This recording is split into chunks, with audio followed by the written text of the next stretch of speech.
bonjour à tous, bienvenue à cette table ronde, à cette conversation autour de la ville coloniale ou de l'architecture coloniale, avec plein de guillemets, en Algérie et surtout, ou non, pas surtout, en Algérie. Ce que je vais commencer, c'est par vous présenter nos intervenants. Et ensuite, on commencera avec une série de questions auxquelles ils répondront comme ils voudront, et puis, dans l'ordre dans lequel ils voudront. Et puis ensuite, évidemment, il y aura un temps d'échange avec la salle. Donc, je vous présente nos intervenants, en commençant à ma gauche par Nabila Chérif, qui est architecte de formation, architecte des sites et monuments historiques, qui est un titre particulier en Algérie. Elle est docteure en histoire de l'art de l'université Paris 4, je crois, et avec un travail sur l'architecture de l'époque ottomane en Algérie. Elle est aussi responsable de la formation doctorale patrimoine à l'école polytechnique d'architecture et d'urbanisme d'Alger. Je vais aller dans ce sens-là et on terminera par Claudine Piaton. Donc Boussad Aïch est architecte aussi. Il enseigne au département d'architecture de l'université de Tizi Ouzou. Il est responsable de la filière de formation dans ce département et lui a fait une thèse à Bordeaux sur l'architecture à Alger dans les années 30. Ensuite, Sami Boufassa, il est architecte et philosophe. Il avait fait un doctorat en philosophie sur la prospective urbaine, mais je crois qu'il ne travaille plus là-dessus. Et surtout, il est ici du fait qu'il enseigne au département d'architecture de l'université de Béjaïa, où notamment il enseigne un cours sur l'histoire de l'architecture en Algérie au 19e et au 20e siècle. Et enfin, notre dernière intervenante, c'est Claudine Piaton, architecte et urbaniste de l'État spécialisée dans le patrimoine. Claudine travaille depuis un certain nombre d'années, pas exclusivement, mais quand même beaucoup, sur l'architecture des 19e et 20e autour de la Méditerranée. Elle a travaillé sur Héliopolis, sur la ville nouvelle d'Héliopolis en Égypte. Elle s'est aussi pas mal intéressée et pas mal publiée sur les villes du canal de Suez en Égypte. Et elle a entrepris un gros travail sur Alger, dont vous voyez un des résultats à l'écran, travail qu'elle mène dans le cadre d'un projet européen de coopération avec des collègues italiens, espagnols et aussi algériens sur les archives européennes d'architecture algérienne. Donc peut-être pour commencer cette conversation, la question que je leur poserai volontiers, sachant que parler d'architecture coloniale, c'est pas quelque chose de ville coloniale, c'est pas quelque chose qui est complètement évident. C'est comment, dans leurs itinéraires respectifs, chacun différent, comment ils en sont arrivés à s'intéresser à l'architecture coloniale, à la ville coloniale. Voilà. Merci beaucoup, Mercedes. Voilà. Donc, alors, moi, comment je suis venue à l'architecture coloniale, sachant que j'ai une formation Paris 4 ottomaniste, donc dans un premier temps un parcours essentiellement axé sur la période ottomane, donc 16e, 19e siècle, les régences ottomanes et en particulier celle d'Alger, donc par le biais de son architecture, puisque je suis architecte de formation.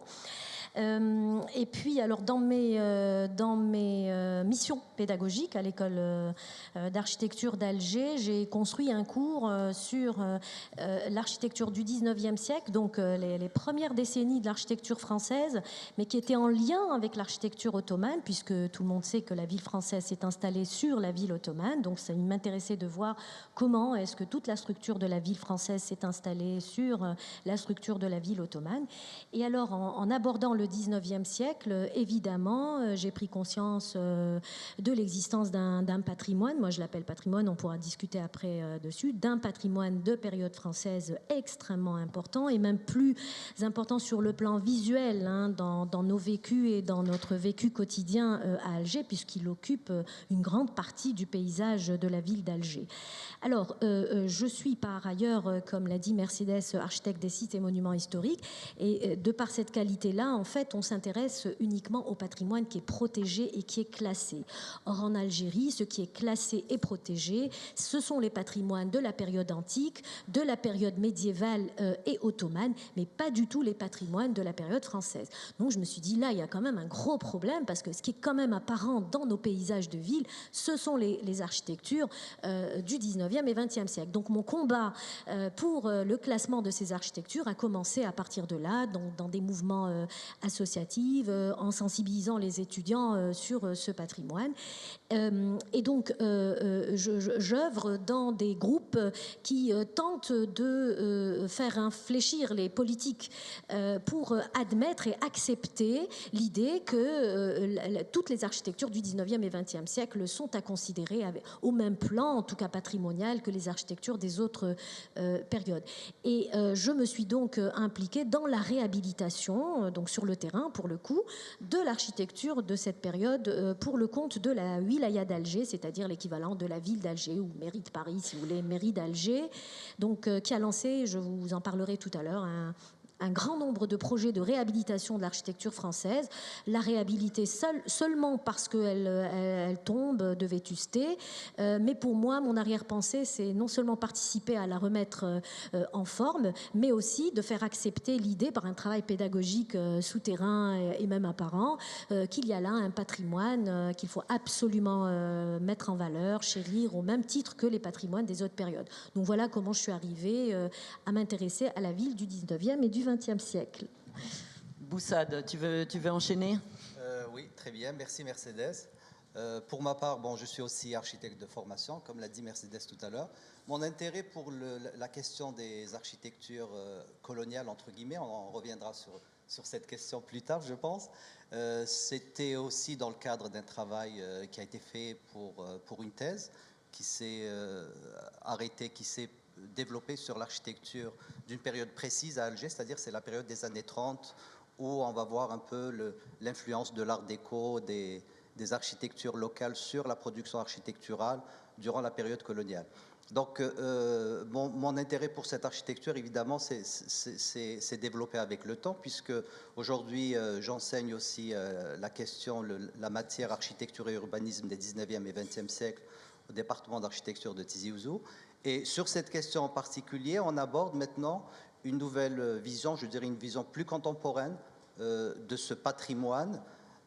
Sur cet aspect, comme le disait Nabila, donc je pense qu'on reviendra aussi sur la question du patrimoine. S'agit-il d'un patrimoine, d'un héritage, ou alors préciser peut-être la notion qu'il va falloir développer autour de cette question. Donc sur cette question des productions architecturales et urbaines des 19e et 20e siècles, évidemment, il est clair que, pas uniquement à Alger, mais dans de nombreuses villes algériennes, il y a une présence très importante de cet héritage. Et aujourd'hui, la question se pose, que doit-on en faire ?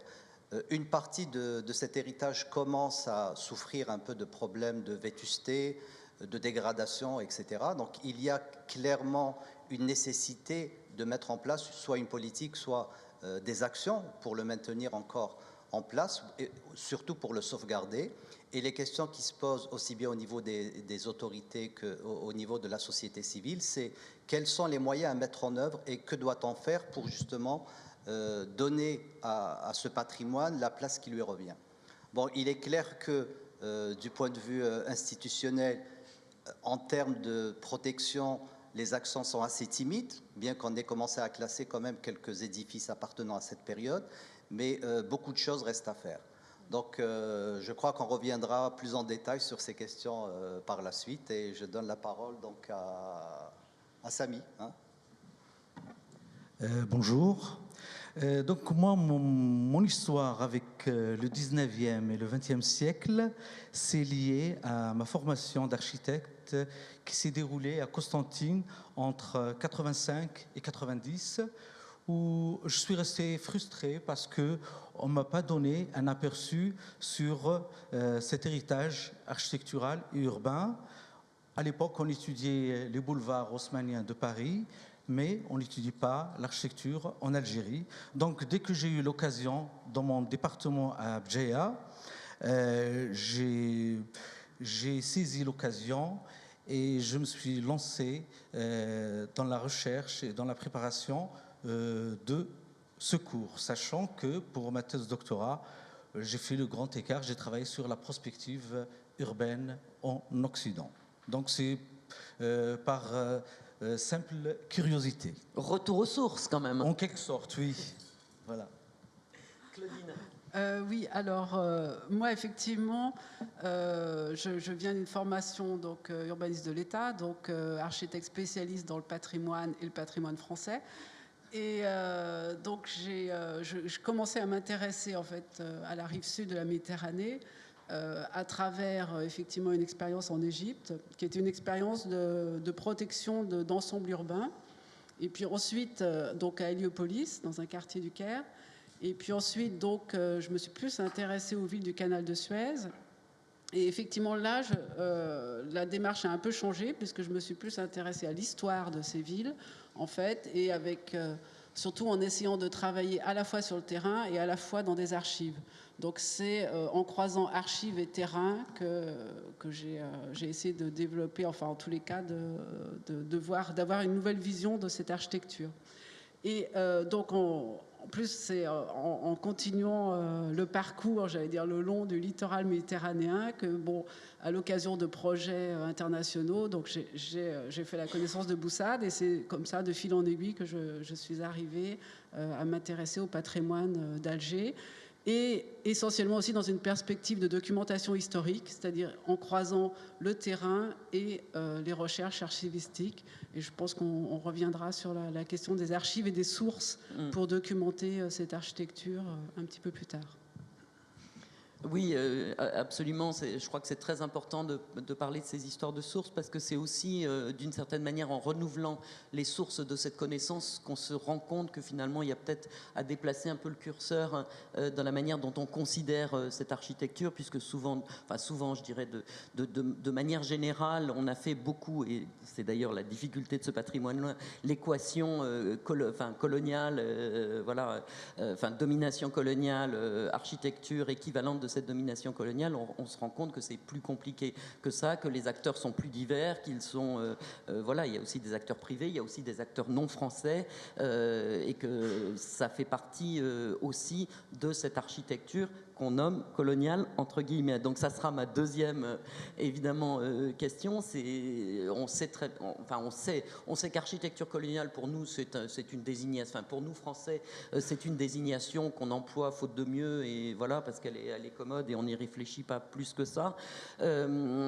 Et Samy l'a bien dit, et ça c'est vraiment important de le noter, une des difficultés de la connaissance de cette architecture-là, c'est qu'elle a été dans le canon de l'histoire de l'architecture absente, c'est-à-dire que le mouvement moderne, à part le plan obus, et à part quelques grands gestes architecturaux, l'espace colonial était absent de l'histoire de l'architecture moderne, donc on n'avait même pas les outils et même pas la possibilité de l'étudier d'une certaine manière, parce que c'était rien, en gros. Et donc, bon, nous, architecture coloniale, voilà, mais alors dès qu'on traduit en arabe, c'est pas possible.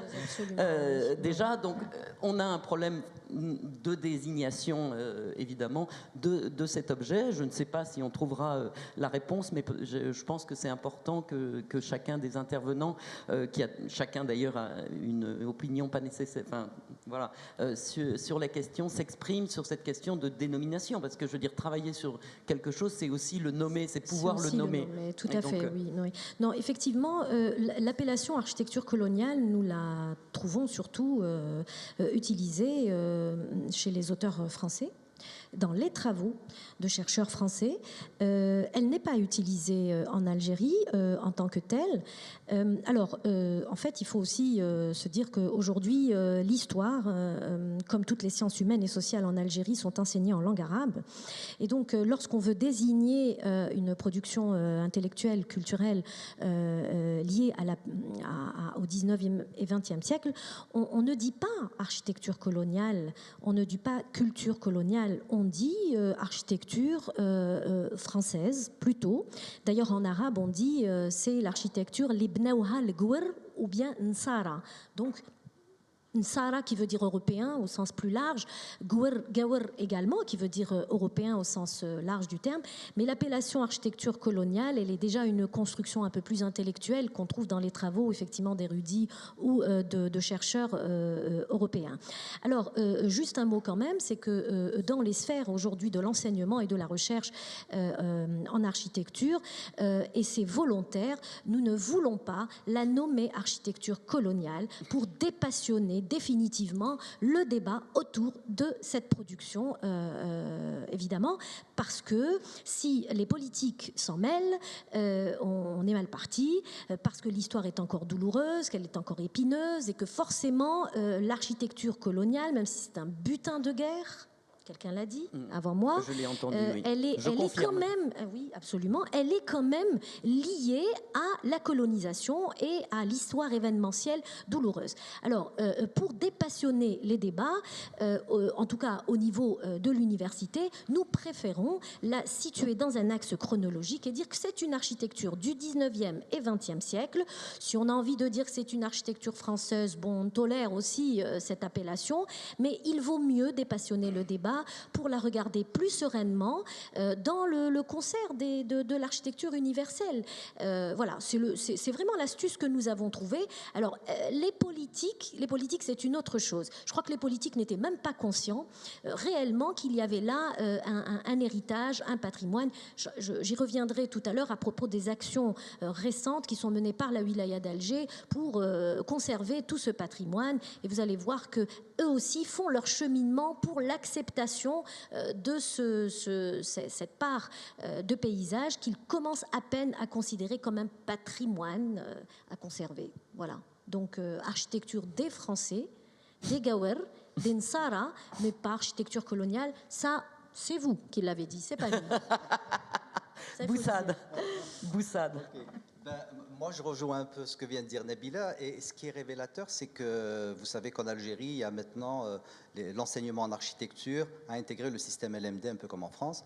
Et dans le cadre de la réforme des programmes, il y a une matière qui, dans le corpus des enseignements destinés à l'histoire de l'architecture, qui concerne justement cette période coloniale qu'on appelle tout simplement architecture et urbanisme des 19e et 20e siècles. Donc là, c'est pour revenir à ce que tu disais, donc ça confirme effectivement cette volonté d'aller plus loin, d'aller au-delà, plutôt que de rester autour d'un terme qui peut supposer des préjugés ou autre chose.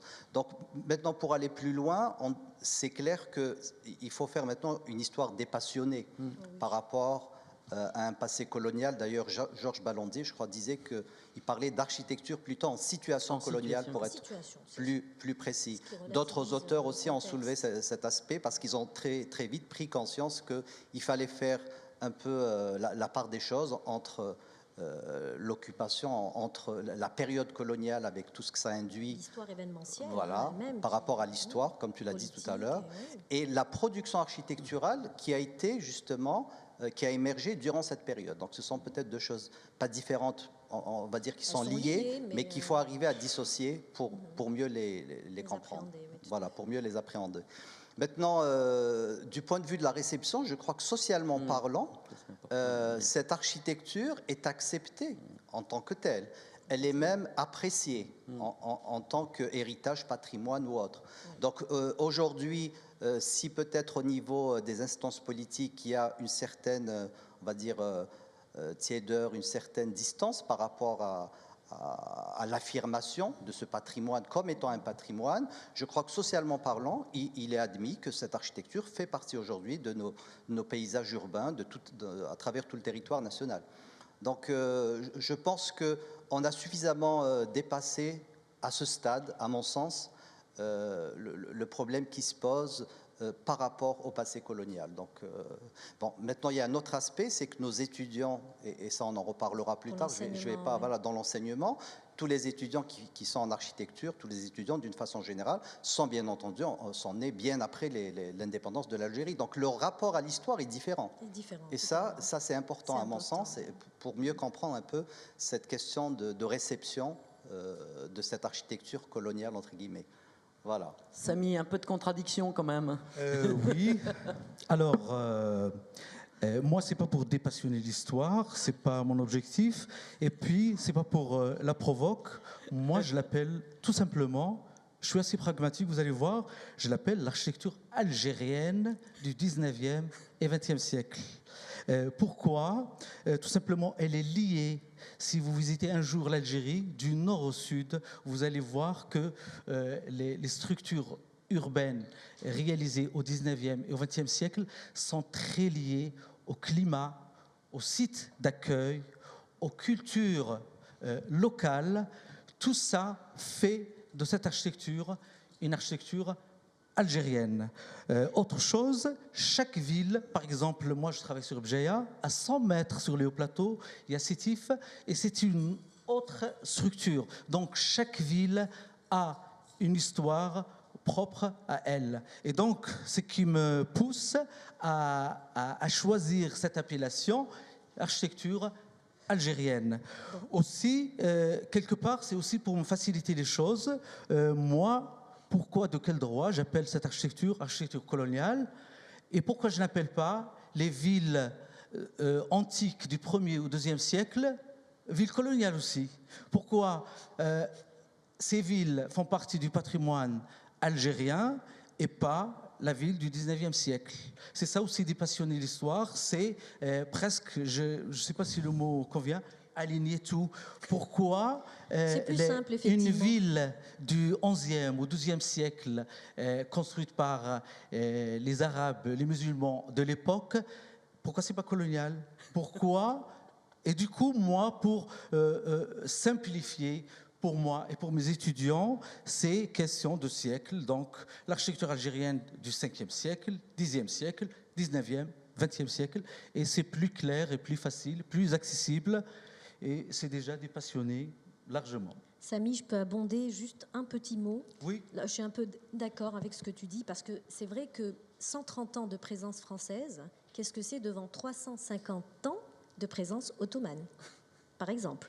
Or, il ne viendrait jamais à l'esprit à un de nos politiques ou à quiconque de parler de période coloniale quand on parle de la période ottomane. Donc voilà, tout simplement. Donc là, oui, quelque part, il faut dépassionner l'histoire. Oui. Claudine, de l'histoire, encore de l'histoire, Oui, enfin, et toujours de l'histoire. Non, j'ai pas beaucoup de. Je vais pas prendre parti sur une appellation. Juste comme ça, à titre d'exemple, c'est vrai que l'architecture, par exemple, des villes du canal de Suez, on ne peut pas l'appeler architecture coloniale, puisque en tous les cas, l'Égypte n'était pas sous domination française, en tout cas à cette époque. Et effectivement, on peut trouver des liens avec l'architecture qu'on trouve à Alger. Donc moi, je partage tout à fait l'avis de Samy. C'est avant tout de l'architecture algérienne. Et alors, en revanche, c'est vrai que dans la rue, on en a beaucoup fait de terrain, on a beaucoup enquêté avec mes collègues, parce que je ne suis pas tout seul à travailler sur ce projet.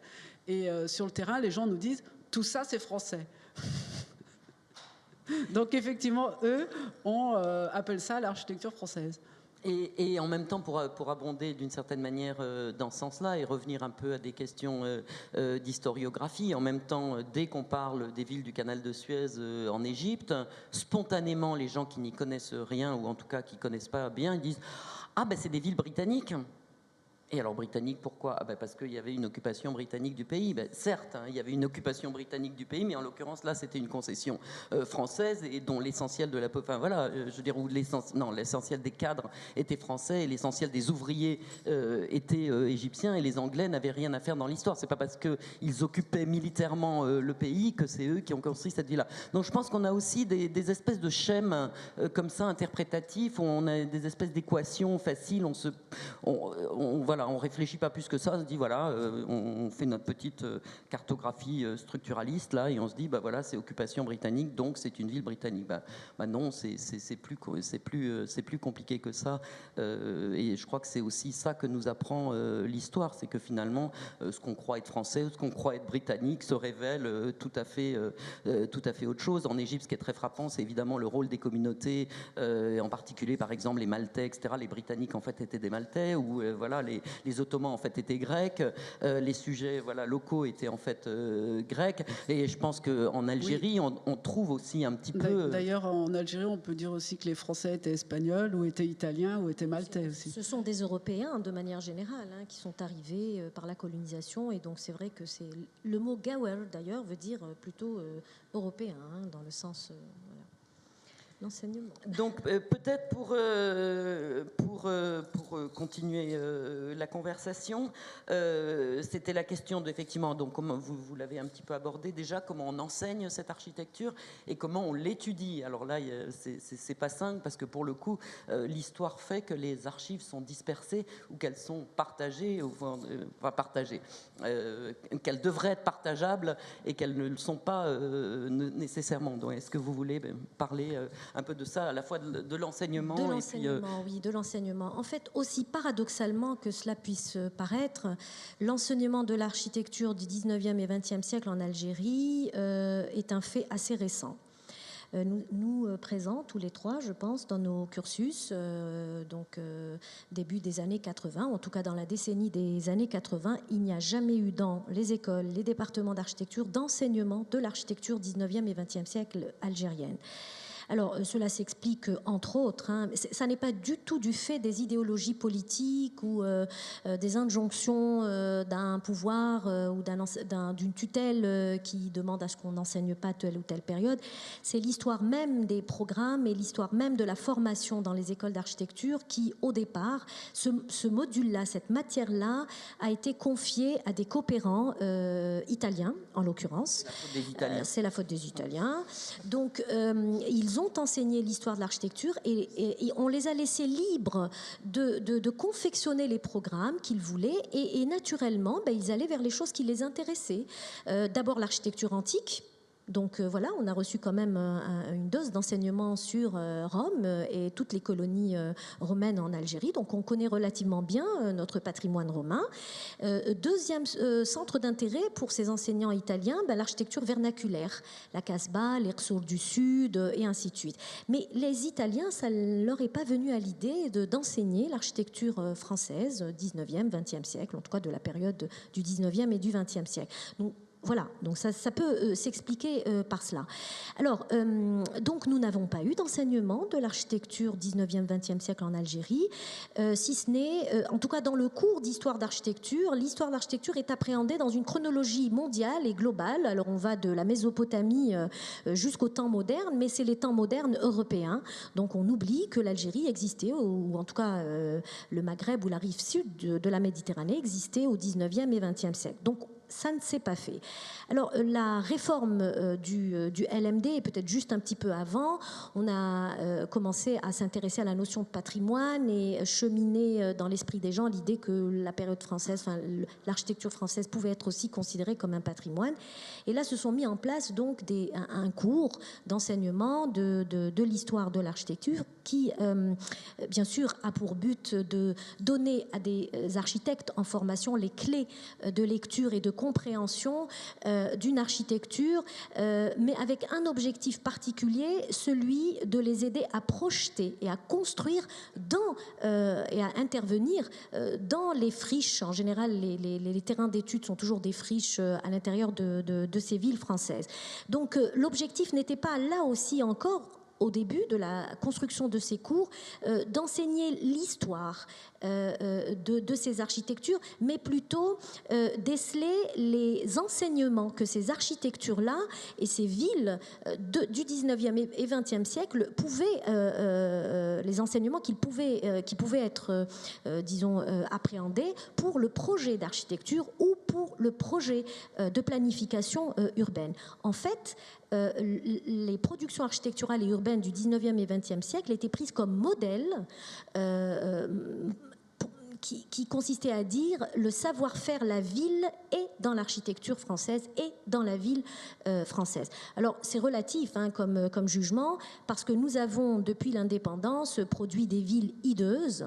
Nous n'avons pas produit de villes en réalité, nous avons produit du logement, de l'habitat, donc on a saupoudré le territoire de nos banlieues avec des bâtiments où les gens habitent, mais nous n'avons plus construit la ville, c'est-à-dire le rapport de l'architecture à l'urbain, la création de l'espace l'espace urbain, qui est un lieu où la société peut s'exprimer, où elle vit, ça, on n'a pas su le faire. Donc, si vous voulez, les étudiants d'architecture se sont approprier la ville française et l'architecture française parce qu'elle leur donnait les outils pour intervenir, pour construire, pour projeter. Donc elle est prise réellement comme modèle d'enseignement. Voilà. Alors après, il y a une chose qui est intéressante, c'est que dans ces enseignements-là, et c'est des enseignements qui ne sont pas forcément donnés dans un cours magistral en histoire de l'architecture, ce sont des enseignements qui sont donnés dans l'atelier, dans l'enseignement de l'atelier ou du projet d'architecture. Il y a une différence. Dans une école d'architecture, vous avez les cours magistraux, ce qu'on appelle les modules d'appoint à la formation ou d'apport à la formation, et entre autres, on trouvera les modules d'histoire d'architecture, et vous avez ce qui occupe l'axe central de la formation des architectes, c'est ce qu'on appelle l'atelier d'architecture ou l'atelier d'urbanisme. Eh bien, les cours sur la ville et l'architecture du 19e siècle sont donnés dans l'atelier d'architecture, parce qu'ils ce sont des cas d'école qui sont expliqués, et voilà. Donc c'est quand même important de noter cela. Je ne sais pas si l'expérience est la même pour... Oui, effectivement, je crois qu'il y a des similitudes, parce que c'est vrai qu'avec la réforme des programmes, comme tu viens de le dire, on enseigne maintenant l'histoire du patrimoine, l'histoire de l'architecture 19e et 20e siècle. Donc c'est clair qu'il y a un passage vers quelque chose de nouveau, et les étudiants commencent à assimiler, et même bien avant, commencent à assimiler cet héritage comme étant un patrimoine. Et les travaux qui sont en train de se faire, notamment pour la préparation des diplômes de fin d'année, pour le mémoire master, beaucoup se focalisent sur soit les tissus urbains, donc relativement récents, 19e, 20e, soit sur des projets de friches industrielles, par exemple, soit sur des projets de friches ou d'immeubles anciens à réhabiliter. Donc il y a un souci particulier qui se développe par rapport à cette architecture, et on a envie d'apporter quelque chose de nouveau et de démontrer surtout qu'en plus du fait d'être là, cet héritage est aussi un patrimoine. Donc c'est quelque part une forme de mise en valeur à travers leur projet. Donc il y a ce regain d'intérêt vers l'architecture française. Alors je ne sais pas si tu vas partager cette idée avec moi. J'ai fait un petit sondage sur un amphithéâtre de à peu près 180 étudiants, et je leur ai posé la question qu'est-ce que c'était pour eux architecture française ou coloniale. J'ai utilisé toute la panoplie des termes qui concernent cette architecture. Alors, le résultat est surprenant. Ils appelleraient bien volontiers architecture coloniale toutes les architectures du 19e siècle jusqu'à la fin des architectures de style historiciste, éclectique, classique. Dès qu'on aborde l'architecture moderne, les grandes figures de la modernité, l'école corbusienne, Pouillon et autres, qui sont aussi des architectures conçues en période coloniale, ben, paradoxalement, là pour eux, pas du tout. C'est totalement, ils se sont totalement appropriés ces architectures, peut-être parce qu'elles montrent les mêmes signes et les mêmes formes que ce qui a été produit après l'indépendance. Donc il y a une continuité qui s'est établie, et donc on admet volontiers que l'aérohabitat, qui est une des œuvres phares de l'école corbusienne, ben après tout c'est une architecture algérienne, elle est totalement assimilée. Alors je ne sais pas si tu as eu cette expérience-là, en tout cas la distinction est énorme.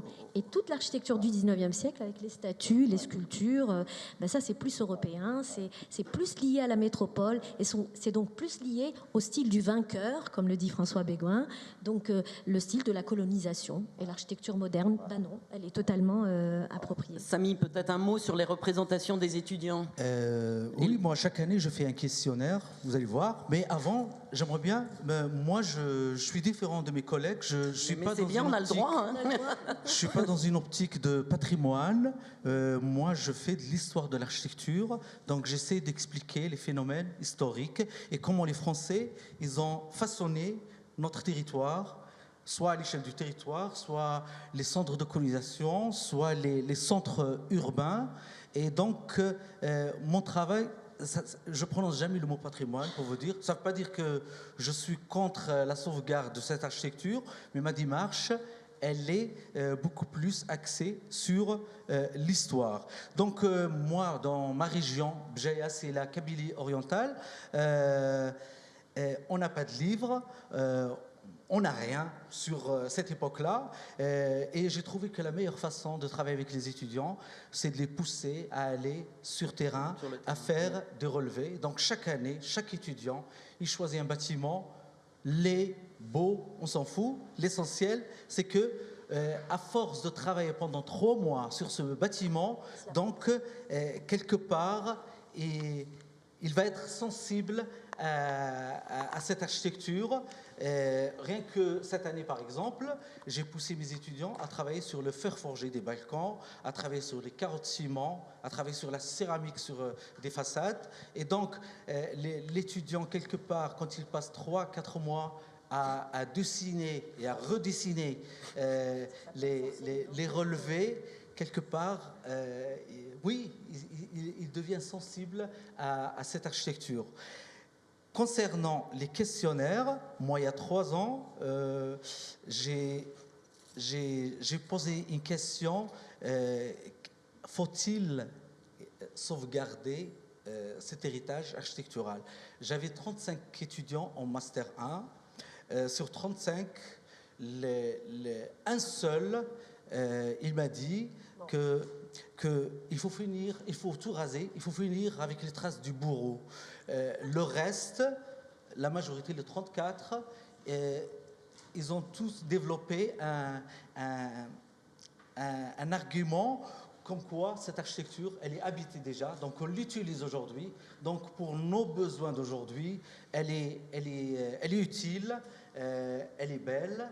Donc il y a tous les facteurs qui ont poussé les étudiants, et c'est la majorité.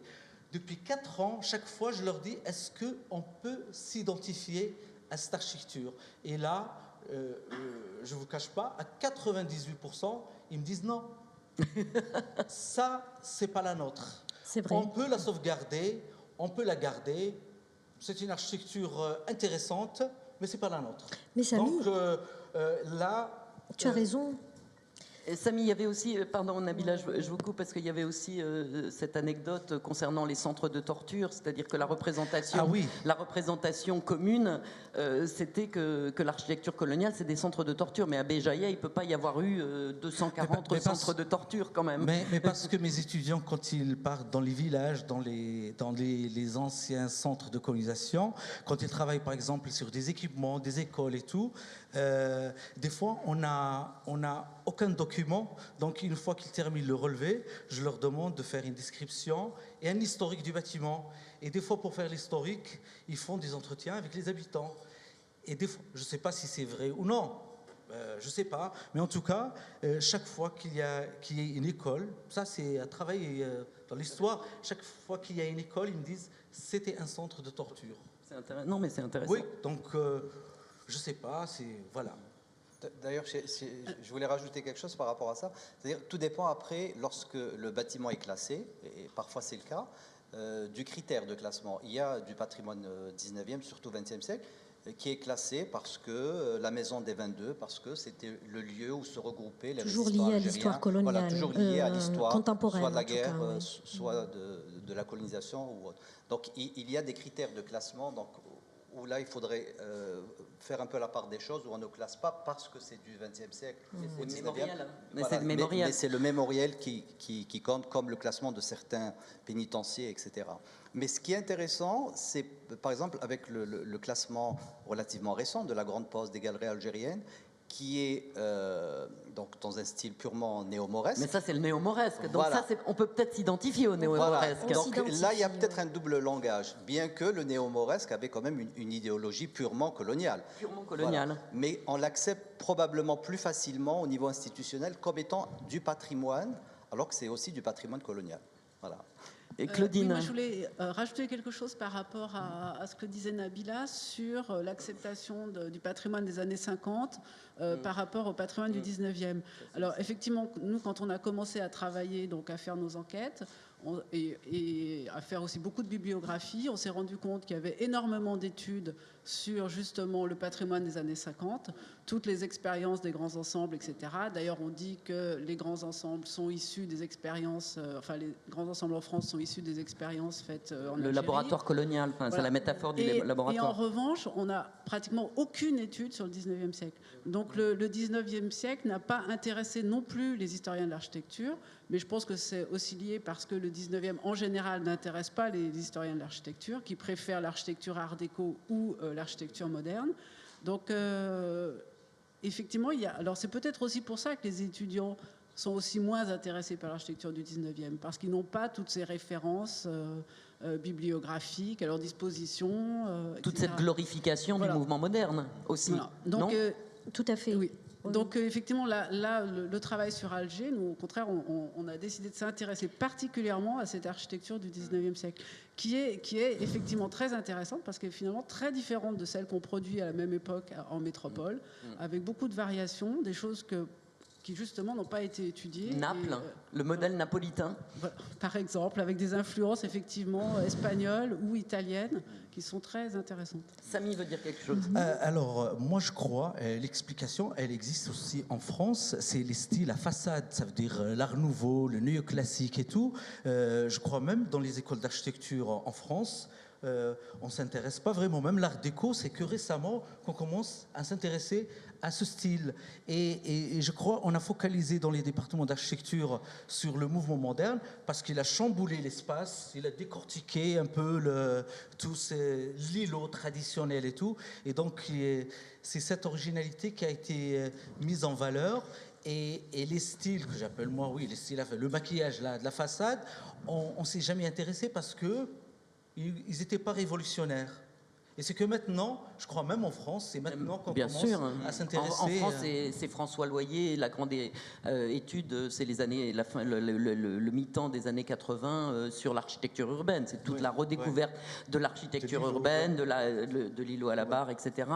L'architecture insérée dans la ville et plus comme une espèce d'objet posé là.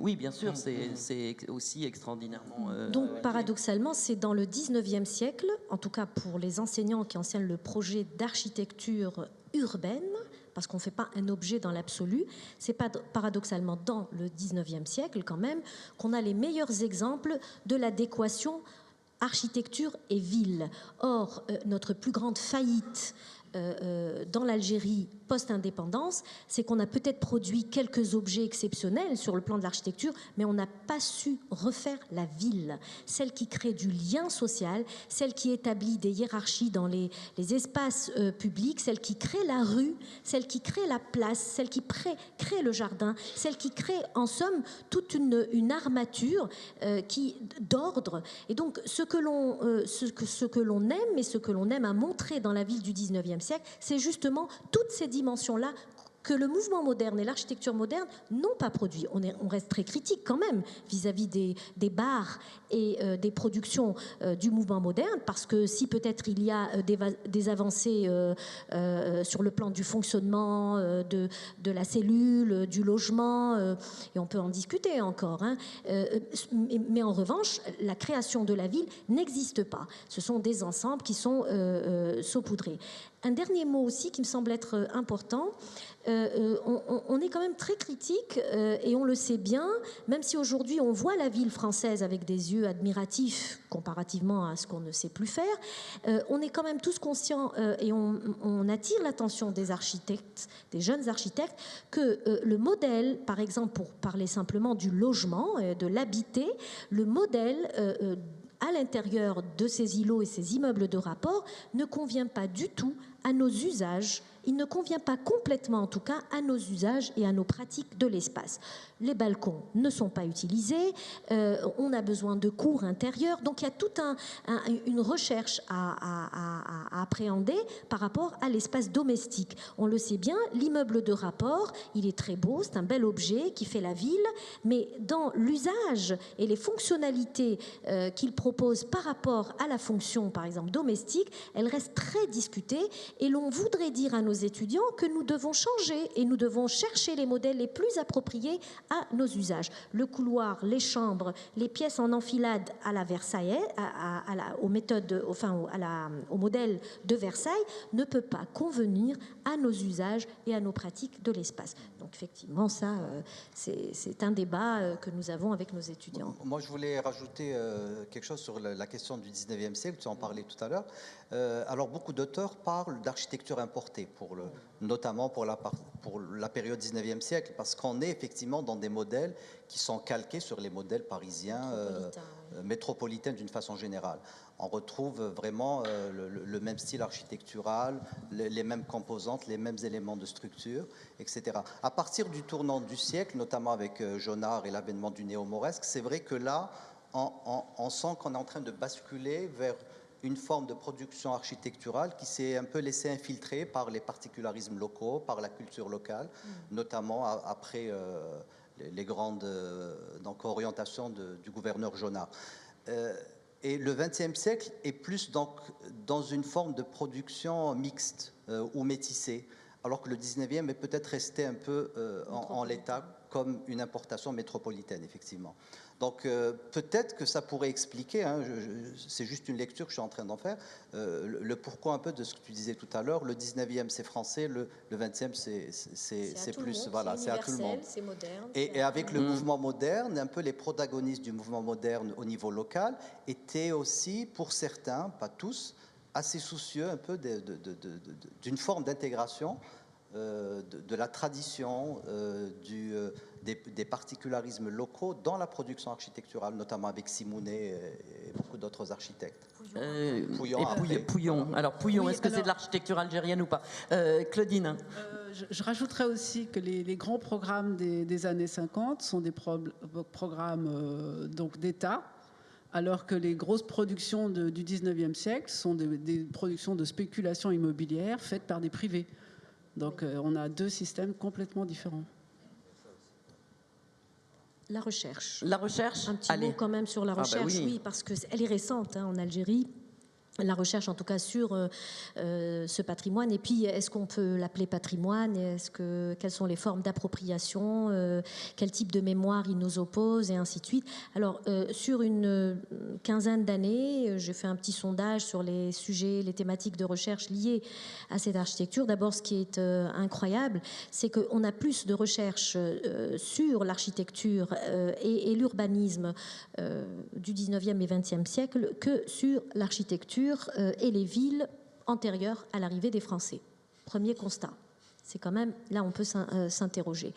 Alors ensuite, à l'intérieur de ce lot, Claudine l'a très bien dit, je pense aussi Samy, on a plus travaillé sur l'architecture moderne que sur l'architecture du 19e siècle. Donc en gros, aujourd'hui, on a un déficit énorme en connaissances qu'on est en train d'essayer de rattraper. Donc on a engagé aujourd'hui beaucoup de monographies sur des immeubles, sur des architectes, des groupes d'architectes, des écoles de pensée, voilà. Et ça date, on va dire, de 4-5 ans, pas plus en tout cas, en ce qui concerne les Paux. Pas plus en termes de recherche. Et puis quand même avec une difficulté d'accéder aux sources. Enfin voilà, ça, voilà. Peut-être Claudine, tu veux dire quelque chose Oui, par rapport à ça. Donc c'est vrai que là, nous, on a de la chance de bénéficier d'un programme européen pour travailler justement sur ces sources dispersées. Donc ils sont dispersés entre la France et l'Algérie, qui en France sont très dispersés dans différents centres d'archives, et puis sont aussi aux mains des collections privées, tout simplement. Donc on essaie aujourd'hui, donc à travers ce programme européen, avec des collègues italiens, donc algériens et espagnols, de proposer une mise en commun de ces données qui seront mises donc en ligne sur le web, de façon à ce que tout le monde y ait accès des deux côtés de la Méditerranée. Et je voulais aussi dire que de plus en plus, la Bibliothèque nationale de France met en ligne des documents très intéressants pour documenter l'architecture en Algérie. notamment pour Alger, le bulletin municipal de la ville d'Alger, qui est une source extraordinaire pour documenter l'architecture. Récemment, ils ont commencé à mettre en chantier aussi en ligne une revue donc, qui s'appelle Chantier Nord-Africain, qui va aussi ouvrir de nouvelles perspectives. Et donc je crois que là, on est prêt en tous les cas, on accède à une documentation qui va permettre de travailler, de lancer plein de programmes de recherche sur l'architecture de cette période. Alors que ce n'était pas le cas jusqu'à très récemment. Enfin, on était toujours, enfin, le plan Obud, Le Corbusier, enfin, en gros, dès que, voilà, à part ça, et puis les 3 documents et demi qui étaient, ou un peu plus, qui étaient aux archives d'architecture du XXe siècle à Paris. Et puis c'est quand même paradoxal, et je crois que c'est encore peut-être le cas, que finalement, enfin, quand nous sommes sollicités par des étudiants algériens qui travaillent sur Alger ou d'autres villes algériennes, c'est d'abord en France qu'ils viennent chercher la documentation. Alors que certes les archives ont été partagées, mais l'essentiel est quand même resté en Algérie, en tout cas pour l'échelle municipale, régionale, etc. Donc voilà, peut-être que là il y aurait quelque chose sur lequel il faudrait pouvoir voilà, au fur et à mesure agir, parce que pour les étudiants c'est quand même important d'avoir des documents sur lesquels travailler, pas seulement le terrain, même si le terrain c'est très important, mais croiser terrain et documents c'est vraiment très important. Bon, moi je voulais juste rajouter un petit truc sur le croisement des archives qui est très important, parce que il y a des archives des deux côtés. On a commencé à prendre conscience de cette question, notamment avec le lancement du projet Patrimoine partagé, qu'on a eu le plaisir de partager. Donc il y a quand même maintenant une dizaine d'années en arrière, et ça a permis pardon 15 maintenant, et ça a permis de mettre en place ou alors ça a permis de prendre connaissance en fait de l'ampleur du projet, et là c'est très positif, parce qu'on a pu identifier côté algérien les centres qui étaient susceptibles d'avoir des archives, les lieux, les bibliothèques et centres de recherche, etc., qui pouvaient renseigner et documenter l'architecture 19e, 20e. Donc ça, c'était déjà un premier jalon, je pense. Donc c'est bien de faire un petit retour sur les projets antérieurs. Samy? Oui, moi je ne sais pas si avec mes étudiants on fait de la recherche ou non. Mais en tout cas, je trouve aussi le travail sur terrain, il est important. Des fois, les archives ne disent pas tout. Et donc, moi, je trouve des fois aussi pousser les étudiants à faire des relevés, à faire des analyses iconographiques, à prendre des photos et tout. Je trouve que c'est très important aussi pour la recherche. Et je crois qu'on ne peut pas travailler à distance sur l'Algérie si on ne fait pas du terrain. Je crois que je me tiens à mon avis là-dessus. Je crois que tout le monde est d'accord. Alors maintenant, effectivement, ça c'est un très beau débat entre universitaires. Le problème, c'est qu'on a des autorités, on a un patrimoine qui doit être réhabilité, qui doit être reconnu, on a des politiques que nous avons en face de nous qui ne comprennent pas toujours ce que nous faisons à l'intérieur de nos universités, notamment cette question d'accès aux archives municipales. Je pense que vous accéderiez facilement à la NASA, mais pas aux archives municipales à Alger. Donc c'est très, très, très compliqué. Donc il nous faut aussi faire beaucoup de pédagogie auprès des autorités politiques, en tout cas de ceux qui gèrent la ville, les villes, pour essayer justement de décloisonner cela. Et à ce sujet, je voudrais vous dire une chose, c'est que les frontières d'hostilité, elles commencent un petit peu à bouger. Et c'est tant mieux. On a commencé depuis une dizaine d'années maintenant à essayer de sensibiliser les autorités sur la particularité, la nécessité de la ville française, de l'architecture française, la nécessité d'ouvrir les archives pour que les chercheurs puissent produire une connaissance scientifique, ainsi de suite. Alors, ils n'étaient pas sensibles. Et puis en 2003, tremblement de terre. Beaucoup d'immeubles sont presque, très, très durement touchés, et donc une population dans les grandes villes qui rouspète et qui dit oui, on nous a jamais arrangé nos immeubles et ainsi de suite. Donc voilà, les autorités algériennes prennent conscience qu'il y a un patrimoine. Non, pour l'instant ils prennent pas conscience qu'il y a un patrimoine, ils prennent conscience qu'il y a surtout un danger qui risque de les déstabiliser, parce qu'il y a des mouvements sociaux très importants. Et donc une immense opération du CTC, ce qu'on appelle CTC, c'est le centre technique, qui se déplace place dans tous les immeubles et qui produit un classement par degré, justement, de vulnérabilité, de conservation. Et à ce moment-là, tout ce qui est classé en rouge doit absolument être détruit. Alors, ça déjà, ça nous a vraiment inquiétés parce que c'est des classements qui sont faits par des ingénieurs. Il y a une grande bagarre entre ingénieurs et architectes parce que l'ingénieur, lui faut du solide. Nous, on dit que même si c'est pas solide, ben, on veut bien arranger, conserver, entretenir, consolider et ainsi de suite. Le résultat est que les autorités ont pris conscience qu'il y a là un vrai danger, une poudrière. Toutes les grandes villes algériennes sont de véritables poudrières parce que d'un moment à l'autre, vous pouvez avoir des effondrements.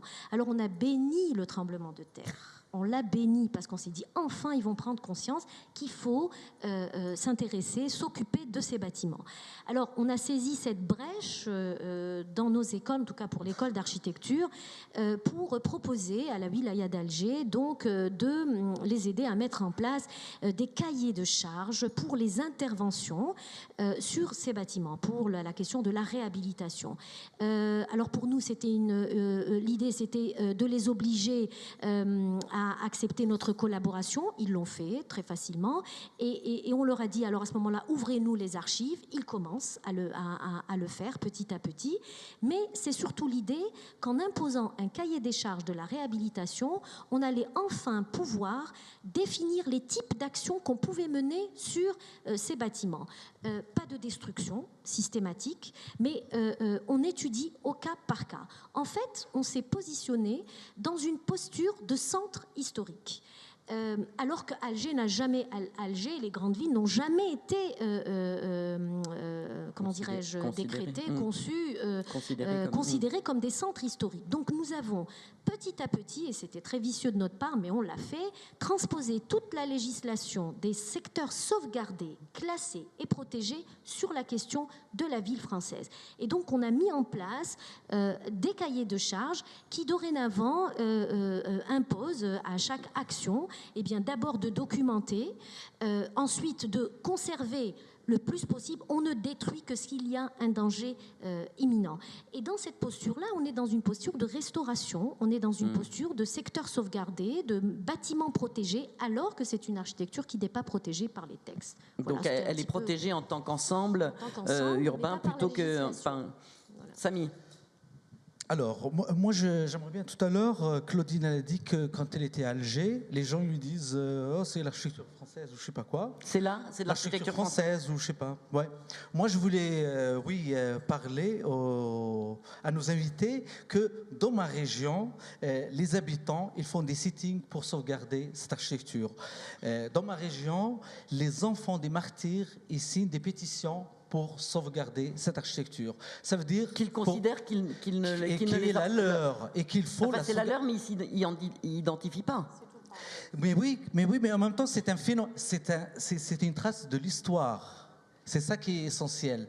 Donc, par exemple, dans un village à Saddour, dans les montagnes kabyles, un monsieur dont le père il est très connu dans la résistance algérienne, il a fait signer une pétition pour la sauvegarde de la gendarmerie. Ça veut dire un lieu de... C'est un centre de torture. Oui, sûrement. Non, mais c'est pour vous dire qu'aussi, la population, elle est... c'est les autorités, ou peut-être nous, des universitaires qui sont à la traîne. La société civile, elle est avec le milieu associatif, ils ont avancé là-dessus. Tu te rappelles l'épisode de La Parisienne ? Voilà, c'est ce que je voulais rajouter. Oui, alors tu peux Allez, en La parler. Parisienne. On veut savoir tout de La Parisienne, évidemment. C'est un immeuble qui abrite à Alger Centre, dans une des artères principales, ex-rue Michelet, actuelle rue Didouche Mourad, qui abrite une pâtisserie, un glacier réputé, où de mémoire d'enfants, même si on est né avant l'indépendance ou même pendant les premières années d'indépendance, on allait manger de très très bonnes glaces. Et donc ce bâtiment-là, qu'on appelait La Parisienne, parce que la pâtisserie glacier s'appelait La Parisienne, était devenu un lieu de mémoire très fortement ancrée chez les Algérois. Et puis, donc, mais l'immeuble appartenait à une Française et elle a été dépassée par l'état de dégradation de son bâtiment. Et il y a un promoteur, parce qu'il y a une grande spéculation foncière sur les grands centres de villes algériennes. Un promoteur vautour est venu lui dire Madame, si vous ne pouvez pas la consolider ou la réparer, mais moi je vous l'achète. Et tout ça, ça s'était fait un peu dans le secret. Et voilà qu'un jour, ce monsieur arrive avec un marteau-piqueur et il démolit l'immeuble de la Parisienne. Tollé général à Alger et dans les autres villes également, des signatures, des pétitions. Et c'est là qu'on a pris conscience, en fait, que la mémoire affective, en fait, c'est très important. La mémoire des lieux, la mémoire contribue à décréter un patrimoine. Alors, et qu'est-ce qui s'est passé avec la Parisienne alors, finalement ? Ce qui s'est passé, malheureusement, le bâtiment était rasé. Alors, il est tombé, l'immeuble est tombé, et puis bon, on a vu tout de suite mais ça s'est fait avec une rapidité, une immense pancarte où on nous montrait un très bel immeuble moderne, qui va s'appeler d'ailleurs l'Alhambra. Ah pourquoi oui, bien sûr. Oui, mais ça fait 5 ans que c'est en chantier, ça. Il se passe rien. Alors, il se passe Ils vont mettre absolument un rien moule. parce qu'on a jeté un moule, mauvais c'est sort. quand même très on a jeté algérien. un mauvais sort justement sur ce terrain. Mais en tout cas, ce qui est important de dire, c'est que quand même, je crois que cet épisode-là a été déclencheur d'un certain nombre on a chatouillé les consciences, on a chatouillé, voilà. Alors les architectes après se sont emparés de cette situation. Et d'ailleurs, premier réflexe, c'était d'aller voir la ministre de la Culture et de lui dire, mais Madame la ministre, faites quelque chose, c'est un patrimoine. Et Madame la ministre de répondre, mais ce n'est pas un bâtiment protégé, ça n'est pas un bâtiment classé. Et c'est comme ça d'ailleurs qu'on a pris conscience qu'en fait, tout spéculateur vorace pouvait détruire un immeuble, et Dieu sait qu'ils sont en très mauvais état, pour venir installer je ne sais quelle architecture dubaïsée. Parce que ça aussi, c'est une chose... Moi, je voulais effectivement rajouter quelque chose, c'est que c'est peut-être un moment déclenchant et ça a changé un peu les comportements et le regard par rapport à ce patrimoine, parce que plus récemment, Samy pourra peut-être le confirmer, le tribunal de Béjaïa qui était désaffecté, qui est tombé en ruine. Voilà, donc il a failli être démoli. Alors, qu'est-ce qui s'est passé ? Il est toujours en place. Non, il est en restauration. Il est en restauration, mais je veux dire, on l'a quand même sauvé, il n'a pas été démoli. Les abattoirs d'Alger, il y a eu une longue polémique autour de ça. Le bâtiment a été classé puis déclassé, mais il y a eu une prise de conscience par rapport au maintien de cette structure comme étant quelque chose qui fait partie de la mémoire collective. Donc, je pense que la société civile est consciente et elle fait attention à sauvegarder cet héritage. Donc, je pense qu'il y a des choses qui sont enclenchées. Samy, sur le modèle béjaïen. À Béjaïa, on sauve. Hein. Enfin, la population civile, grâce au système associatif. Oui, on fait du forcing des fois et ça marche. Alors, oui, mais d'ailleurs, pour parler du système associatif, je sais que là, on est surtout avec des Algérois, mais à Oran, c'est vrai que ce qui se fait sur Oran est très, très impressionnant. On a vu un petit film il y a pas longtemps, je veux dire, les Journées du patrimoine à Oran, ça devient une promenade nationale où tout le monde va monter à je ne sais quelle citadelle et puis ensuite redescend. Enfin voilà, donc on voit bien qu'il y a des formes de sensibilisation qui touchent un très large public. Hein.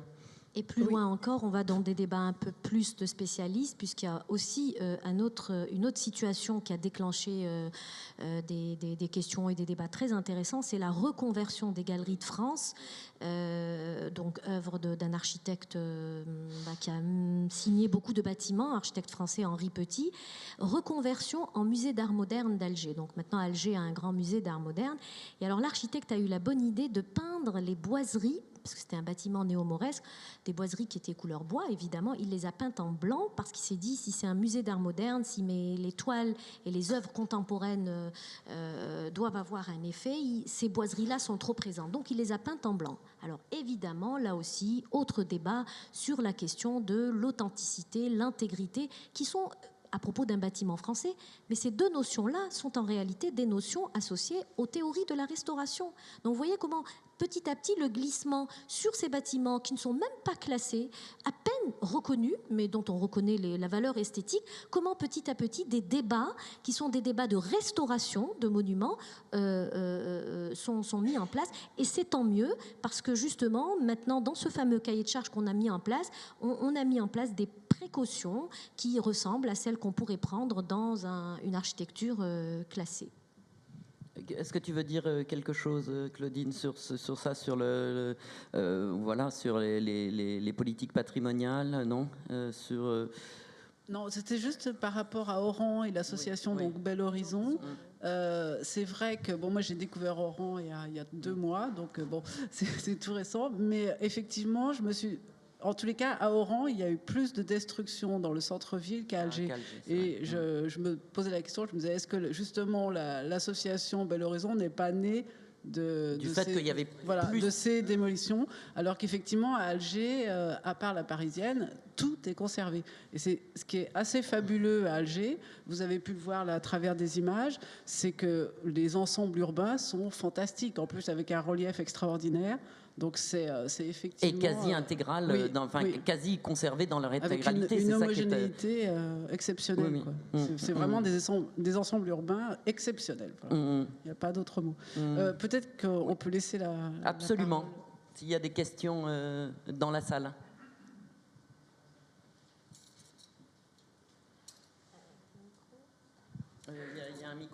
Il y a un micro qui circule, hein, je crois, puisque comme nous sommes enregistrés, il faut que vous parliez dans le micro, sinon ça ne va pas marcher. Bonjour. Je voudrais savoir les facteurs démographiques, chez vous, ça n'existe plus. Alors, après l'indépendance d'Algérie, il y avait un exode rural immense. Est-ce que la politique de l'architecture, parce que vous savez, tous les zones ruraux sont vidées pour y aller se regrouper dans les grandes villes. Les grands ensembles qui ont été construits, ce que la dame l'a dit, est-ce que ça ne correspond pas après la Deuxième Guerre mondiale où la France, pour répondre aux besoins de la population, ont construit justement les grands ensembles? Oui, mais non, ils sont. Non, j'entends bien, mais si par exemple on parle des ensembles Pouillon, ils sont plébiscités par la population. Je connais Pouillon, je ne parle pas de ça. Je parle parce que je connais par exemple la nouvelle ville à Constantine. C'est vrai, c'est les Chinois qui l'ont construite d'une façon incroyable, rapide, mais ça répond à des besoins de la population qui sont... La natalité est tellement forte, et déjà qu'ils sont regroupés dans des trucs, c'est pour répondre à un besoin. En France, après la Deuxième Guerre mondiale, c'était exactement ça, les grands ensembles. Ça répond à des besoins. Maintenant, on est en train de les détruire. Et il y a le facteur sociologique, parce que vous dites, il n'existe pas. Moi, par exemple, à Constantine, le Trek Jdida, il y a le Suikra, c'est pas, vous connaissez Constantine, c'est détruit complètement. Alors que ce qu'on appelle le quartier européen, le quartier, il est très très bien, il est magnifique. Et par contre, est-ce que le gouvernement a une politique d'architecture? Parce que le quartier Suikra a disparu pratiquement. Voilà, c'est tout, je veux dire. Mais il y en a d'autres facteurs. Il y a une question derrière vous. Oui, tout à l'heure, quand vous avez parlé de l'utilisation que les gens faisaient, moi je ne connais pas l'Algérie, mais vous avez dit que maintenant les gens n'utilisent pas les balcons. Et ça m'a beaucoup surpris parce que dans mon imaginaire tout à fait ignorant, j'aurais pensé que c'était un pays où les balcons servaient. Si, ils sont utilisés, mais pour y mettre une parabole, un climatiseur, voilà, mais un débarras, oui, une extension de la maison, une chambre mais pas le balcon terrasse dont on fait usage dans les architectures, en tout cas. Mais ça, c'est pas seulement en Algérie, hein, c'est tout autour de la Méditerranée. Les balcons, on les ferme. Mais on continue en revanche à produire. Les jeunes architectes, c'est pour dire que les modèles sont tenaces, ils continuent, leur seul référent, c'est justement ces formes d'habiter, et ils continuent encore dans leur projet à produire des balcons, sachant que lorsque l'immeuble est construit, les balcons sont très vite fermés. Vous voyez que le modèle est quand même bien présent. Parce que par exemple au Caire, les gens ils se servent de leurs terrasses. Ils les ferment aussi pour faire une pièce supplémentaire. Voilà. Ils la vitrent. D'accord. Presque immédiatement. Il y a plein de questions par là-bas.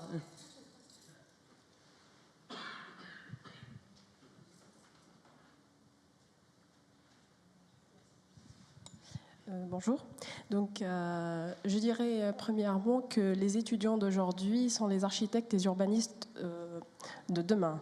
Donc, je reviendrai sur un point qu'avait évoqué Madame Nebil, surtout sur la création de la ville. Donc, on voit très bien l'architecture française créée en Algérie et en Tunisie, parce que moi, je travaille sur le patrimoine français en Tunisie, particulièrement à Féréville. Donc, mais je vois la création de la ville tout autour les gens qui n'ont pas vraiment s'inspiré de la beauté de la ville. Donc, comme vous avez dit, des villes qui sont hideuses et des bâtiments qui sont pas beaux, j'adhère totalement à vous. Et je voulais savoir, c'est quoi la raison, enfin, pour ça? C'est quelle raison qui pousse les architectes à faire ça? Enfin, ce serait un autre débat, mais d'abord, on ne construit pas de ville, on leur demande de construire du logement. C'est quand même différent. Quand on construit la ville, c'est une autre dimension. Donc, le logement, c'est la quantité. Nous sommes dans le 1 million à hauteur d'un projet quinquennal de 5 ans. C'est une politique qui est subventionnée. Et donc, dans ce cadre-là, les architectes ne sont pas vraiment sollicités. C'est un plan type qu'on reproduit. Et donc, on ne construit plus la ville. C'est pour ça que je dis maintenant, on a des paysages urbains hideux dont on commence maintenant à produire des évaluations. Nous sommes censés maintenant passer à une période de qualité. Et la qualité, pour rechercher la qualité, il faut aller chercher des modèles référents. Alors on a 2 modèles, mais il y en a un qui domine quand même. Le premier modèle, c'est celui de la ville française. Et l'autre modèle, c'est celui aussi de la ville vernaculaire, parce qu'elle a produit une forme de cohésion sociale, elle n'a pas produit de rupture dans la société, dans les chaînes de transmission des modèles, et ainsi de suite. Donc aujourd'hui, il faut trouver un modèle de substitution à ces grands ensembles et ce no man's land qui n'ont aucun sens. Mais enfin bon, ça c'est pas le rapport direct avec le regard contemporain sur l'architecture coloniale. Merci. Une autre question à côté. Merci. J'ai voyagé un peu en Algérie comme historienne d'art. Il y avait une rencontre des écoles des beaux-arts et académies, donc j'ai eu la chance d'apprécier beaucoup l'architecture Art Nouveau d'Alger, etc. Je m'excuse pour les mauvaises françaises.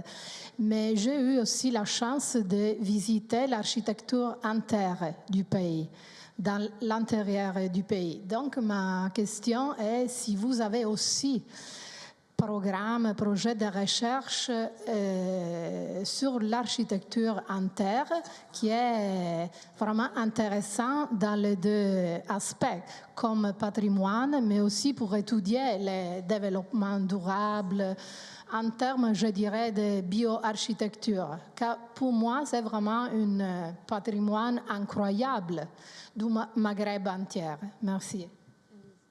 Pas forcément lié à la colonisation, architecture de terre. Oui, allez. Alors là, c'est incroyable. Par exemple, quand on visite les villes du Sud, le génie militaire français, il a adapté les techniques locales vernaculaires à l'architecture, et on peut trouver des exemples incroyables à Togourt, à Ouergla, même à Biskra. Il a fait des bâtiments presque du néoclassique. Quand on creuse, c'est de la terre. Donc, c'est pour vous dire que même l'architecture de terre... C'est de l'architecture coloniale. Non, je ne veux pas dire ça, mais qu'on a des traces qui remontent au début du XXe siècle dans les villes du Sud. Mais je crois que c'est à l'EPO qu'il y a un laboratoire, je ne sais pas, moi je ne connais pas, mais c'est à Alger qu'il y a des recherches sur l'architecture de terre. Ça a été très étudié. Il y a eu des dizaines et des dizaines et des dizaines de thèses sur l'architecture en terre en Algérie. Ça a été très très étudié quand même. Et puis, relativement récemment, il y a un organisme qui est rattaché au ministère de la Culture, qui vient d'être créé et qui justement s'intéresse aux architectures en terre. Donc là, il y a des choses qui sont en cours. Bon, je n'ai pas trop d'informations à ce sujet, mais effectivement, il y a quelque chose qui a été mis en place au niveau institutionnel. Voilà. Les architectes algériens se cherchent. Ils finiront par se trouver. D'autres questions? Oui, je vois qu'il y a une question au fond là. Bonjour. En fait, vous parliez tout à l'heure de l'histoire de l'architecture, de ce type à Alger. Est-ce qu'en fait, il ne faudrait pas commencer à l'enseigner ici en France pour qu'ensuite elle arrive à Alger? Première question. Deuxième question, est-ce qu'il ne faudrait pas intégrer dans cette histoire de l'architecture toute l'histoire, c'est-à-dire depuis son commencement avec la destruction de la médina d'Alger, et ensuite les débuts, si vous voulez, de cette histoire de l'architecture, pour assainir un petit peu, si vous voulez, les choses, et que ce soit mieux peut-être accepté par les Algériens.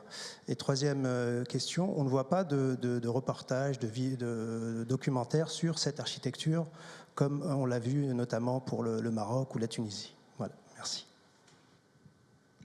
Qui veut répondre?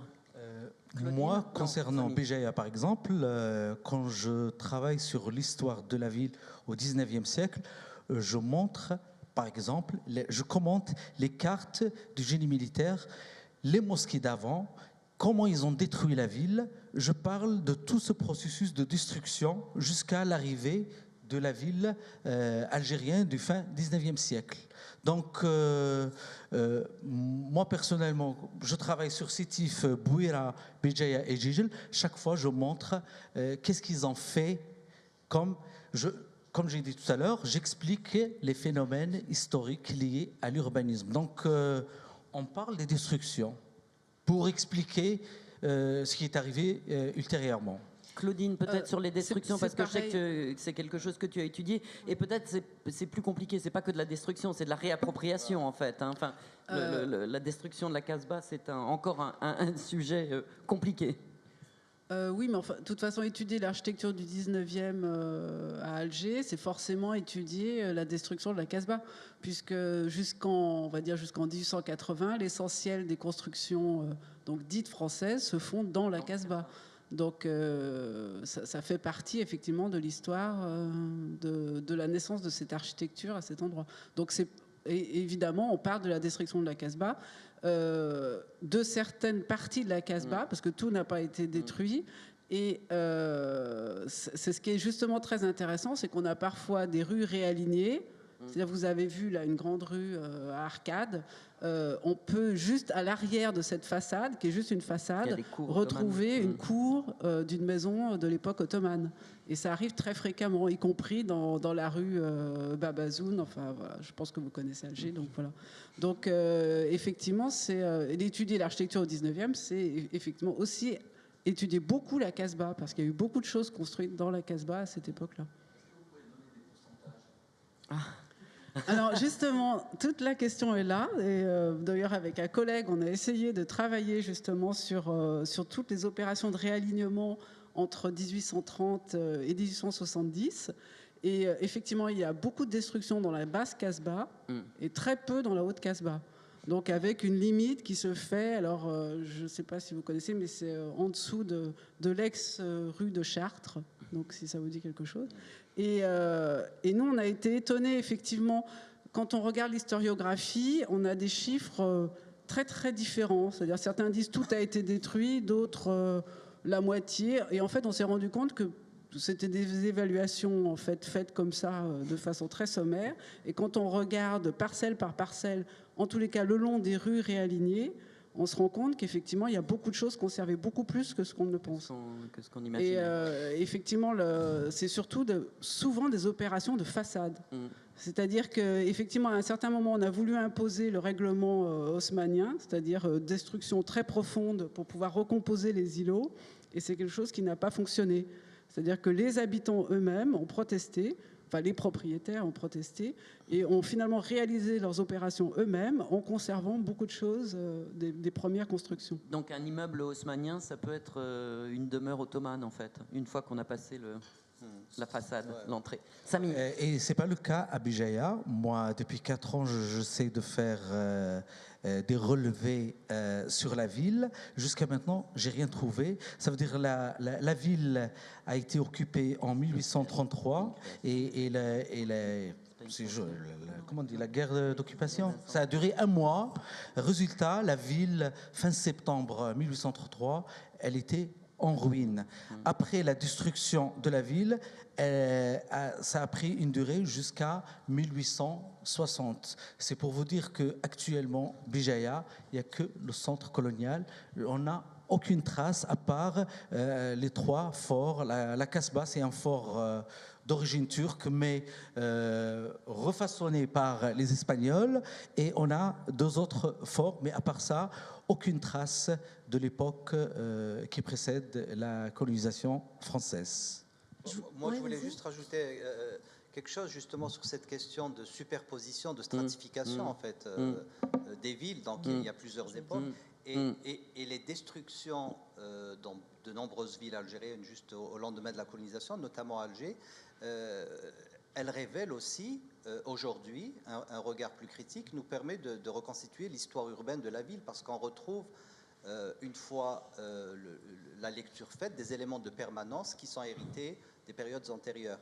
Ce qu'a dit Claudine, notamment sur les percées qui ont été faites à l'intérieur de la vieille ville, ou qui refaçonnent un peu la façade à la façon haussmannienne, mais juste derrière ces façades, on retrouve effectivement des maisons style vieille ville, etc. Autre chose sur la question de l'histoire urbaine, ce qui est intéressant, c'est que on découvre aussi que tout n'a pas été systématiquement démoli et il y a des bribes, soit de maisons, soit d'équipements, parfois de mosquées, qui restent dans un tissu qui est effectivement déstructuré aujourd'hui, notamment dans la partie basse de la Casbah, avec les mosquées, le bastion 23, etc. Donc aujourd'hui, c'est clair que ce sont des objets qui sont totalement déconnectés de la logique de la ville, originelle je parle, mais qui aujourd'hui appartiennent à un ensemble urbain différent et qui fonctionne différemment. Donc voilà, ça permet d'avoir un peu un regard plus critique. Des objets hybrides aussi, voilà, d'une certaine manière. Je voudrais ajouter une chose, c'est que en fait, dans cette campagne de destruction des premières décennies de présence française à Alger, il faut reconnaître quand même que le génie militaire qui œuvrait et qui est à l'origine de toutes ces destructions a quand même documenté la ville qui a précédé son arrivée. On ne le dira jamais assez, l'exploration scientifique de l'Algérie, et a commencé donc par Alger, œuvre donc des armées d'expédition. Elle s'est accompagnée en fait d'érudits, d'architectes, de peintres, de ce que vous voulez, qui ont en fait documenté la ville qu'ils ont vue et qu'ils ont trouvée à ce moment-là. Donc dans les archives militaires de Vincennes, même quand vous avez un plan qui vous montre une rue qu'on allait élargir, il y a toujours les relevés de la ville préexistante. Donc quelque part, dans cette documentation-là, il y a matière effectivement d'archives et de sources pour une relecture possible. C'est ce qui nous permet aujourd'hui, en tout cas, d'avancer. Je ne vous parle même pas du passé antique des grandes villes, qui lui a été redécouvert à la faveur de ces destructions du génie militaire français. Ça ne veut pas dire qu'on est en train de faire l'apologie de ces destructions, pas du tout, mais du point de vue de l'histoire de l'architecture, il faut savoir tirer de ces archives ce qu'on peut tirer pour permettre des lectures très fiable. Madame, vous voulez réintervenir une autre question? Non, il y a d'autres questions? Allez-y. Bonjour. Tout à l'heure, vous avez parlé de la transposition des secteurs sauvegardés en Algérie pour la protection de certains endroits dans la ville algérienne. J'aimerais savoir s'il y a eu des outils juridiques algériens récents qui permettent une protection du patrimoine. De quel patrimoine parlez-vous? Français, 19e, 20e siècle? Oui, tout à fait, 19e non, et 20e. Absolument rien. Il n'y a aucun Algérien qui s'est non, créé. on a une législation qui concerne les sites antiques, médiévaux, ottomans, mais rien qui concerne l'architecture du 19e et 20e siècle. Et c'est sur cela que nous sommes en train de travailler. Donc parce qu'elle a ses spécificités. C'est par l'urbanisme, en fait, d'une certaine manière. Mais c'est un peu ce qui a été fait dans d'autres pays. À Beyrouth, c'est aussi par l'urbanisme qu'on a réintégré un certain nombre de choses dans la ville. Ça, c'est pas quelque chose qui est propre à Alger, quand même. Hein, mais il me semble, alors je ne sais pas, peut-être tu pourras me confirmer, il était question à un certain moment, au niveau institutionnel, d'élargir le secteur sauvegardé jusqu'à la limite du boulevard Khmisti, c'est-à-dire intégrer une bonne partie du centre colonial. Donc, je ne sais pas ce qu'il en est, ou alors c'était des idées en l'air. En fait, déjà, l'appellation de centre historique, elle est toute récente. lorsqu'on parle de la ville française, on entend par ville française toute la ville qui s'est construite en juxtaposition à la vieille ville de la Casbah d'Alger, donc en dehors des remparts.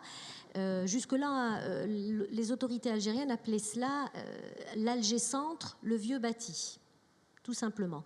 Maintenant, il y a l'appellation de centre historique avec 2 composantes, le secteur sauvegardé de la Casbah et la partie donc, de la ville française. D'ailleurs, dans le plus récent document d'urbanisme qui règle un peu toutes ces questions, le PDO, plan d'architecture et d'urbanisme, plan directeur d'architecture et d'urbanisme à horizon 2029, donc il est assez récent. Le centre d'Alger, en tout cas je parle de l'instrument qui est fabriqué pour Alger, le centre d'Alger est intégré dans une appellation de centre historique au même titre que la Casbah d'Alger. Et ça, pour nous, c'est une avancée de taille parce qu'on lui reconnaît enfin un statut de centre historique, à défaut de ne pas lui reconnaître le statut d'un secteur sauvegardé, ce qui serait une autre histoire. D'autres questions? Troisième rang. Oui, vous avez déjà parlé, donc on vous redonnera la parole juste après. Il y a une dame au premier rang, troisième rang.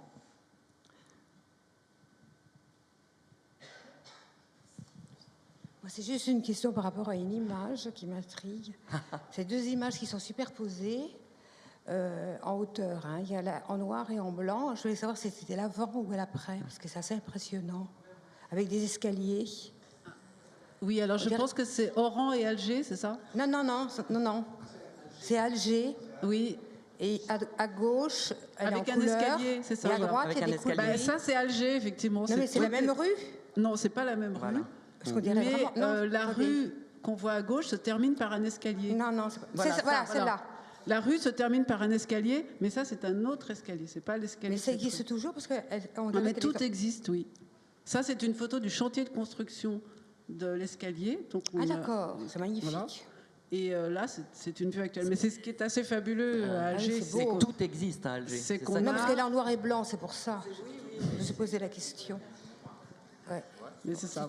C'est tout. Madame, au fond. Et puis peut-être que ça sera notre dernière... Oui, ça sera la dernière question.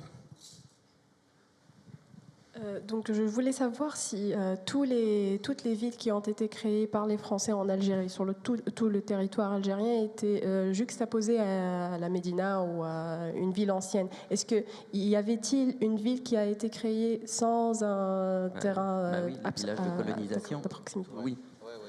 Les villages de colonisation. Voilà. Les villages de colonisation, notamment dans les Mitidja, étaient de pure création coloniale. C'est-à-dire, c'était souvent des plans importés où on retrouvait des architectures purement importées avec leur propre logique. Oui, je sais, mais dans tous les cas, ils juxtaposaient toujours des médinas où on pouvait trouver des villas. Les villages de colonisation pouvaient être créés en plein nulle part et à distance d'un centre existant.